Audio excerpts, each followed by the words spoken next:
Hello mga lods, welcome back. Ayan guys, for today's video, magluluto ako ng isdang maliliit.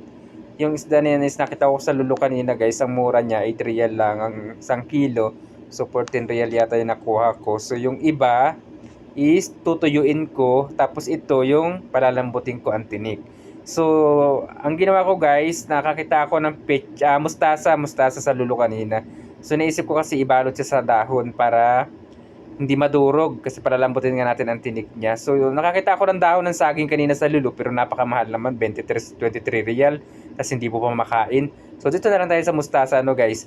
Makakain pa natin ng tuloy-tuloy. Tapos maganda rin naman siya. Tsaka ang mustasa dito guys, ang lalapad ng dahon. Kasi yung klase ng mustasa dito yung nataas.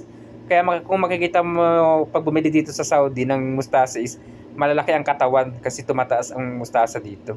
Yan guys, babalutin ko lang siya ng ganyan para hindi nga madurog ang mga laman kasi naisip kong kasi pinagbawalan din ako ng doktor ko kumain ng mga karne, beans, tsaka mga nuts kasi ang taas ng uric acid ko guys. So, gulay muna tayo tapos isda, prutas, ayan. So, healthy living muna tayo. Tsaka ang mga gulay guys dito sa Saudi Arabia, napakamura.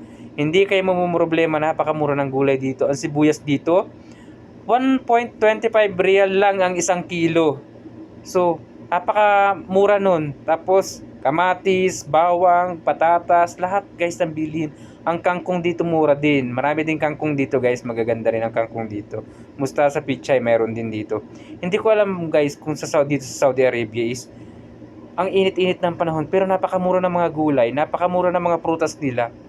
Siguro export itong mga to kaya ang mura. Pero ang alam ko may taniman na rin dito sa Saudi Arabia. So yan guys, nilagyan ko na ng ingredients, no. Yan. Nilagyan ko na rin ng betchin, paminta. Paminta ko yata naubos na guys. So konti na lang yung natira.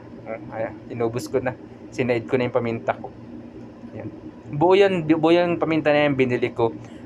Ginarain ko na lang para mas masarap yung lasa niya. So nakakita rin ako sa lulo guys ng suka na marka pinya guys. Marka pinya ang tatak ng suka na nabili ko. Yan, dadamihan ko guys ang tubig, no, kasi palalambutin nga natin yung tinik niya para hindi na tayo maghihimay-himay kasi matinik din tong isdang to guys. Kaya kailangan gusto ko malambot. Yun nga, binalot natin siya ng dahon para hindi naman madurog.